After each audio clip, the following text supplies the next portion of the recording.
Hello, I'm Archie Luxury and welcome to the program Fuckers. I was recently holidaying at the Sunshine Coast when I came across this great US car fest. And, I'm in Brisbane, Australia, and to go to the Sunshine Coast and see a bit of a American car display, it may be nothing in America, but here in Australia, this is it's quite an unusual occurrence. And there was a rock and roll event happening. And there was quite a few American cars there. And these are mainly 60s and 70s cars. Well, actually some... No,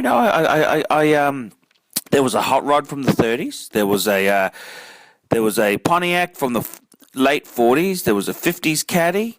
But the car that really caught my eye was a 1960 Cadillac, and I think it's a Coupe de Ville. And this is the one with the famous fins, very, very pronounced fins.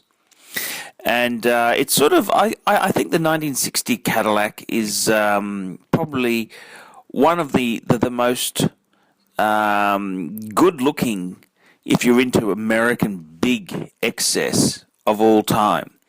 And if you have a look at the Cadillac lineup, the late 50s, the 50s Cadillacs, they were more restrained.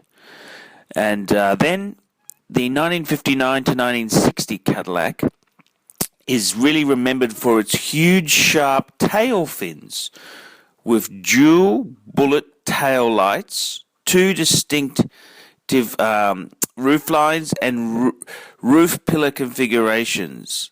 And it's really quite spectacular.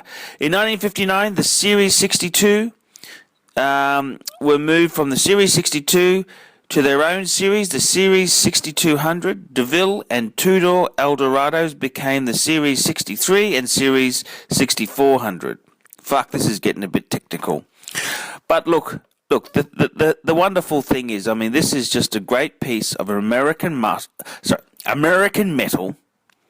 and the Cadillacs, they were never a cheap car. These were a full-size luxury car at the time there, and it's quite an interesting thing to see a 1960 Caddy. I think that's probably the restrained one. The 70s. The 70s weren't that kind. Oh, that's not true. No, that's not true. That's not true. Look, it's just. I think the sweet spot in the Caddy range is the 1960 Cadillac, and it's an interesting series. So let's take a look. These are some photos I've snapped and also some video footage. Take a look at it and. Tell me what you fuckers think. I think it's great to see this. And I mean, the Cadillac series itself there, these were not cheap cars. These were for people who had money. And Cadillac, which it was part of the General Motors group, and it was acquired by General Motors, and these were a car that their main market was the United States, Canada. They had some export, but it's an interesting brand there. It's very, very prestigious brand. You know, cars. There were cars which were cheap, and there were cars that were dear. Caddies were not necessarily affordable. And it's a bit of a disgrace what General Motors did to Cadillac, and you had rebadged General Motors product. It went through the General Motors fuck up stage where you remember that 4-cylinder Caddy they released. I mean, fuck. Why would you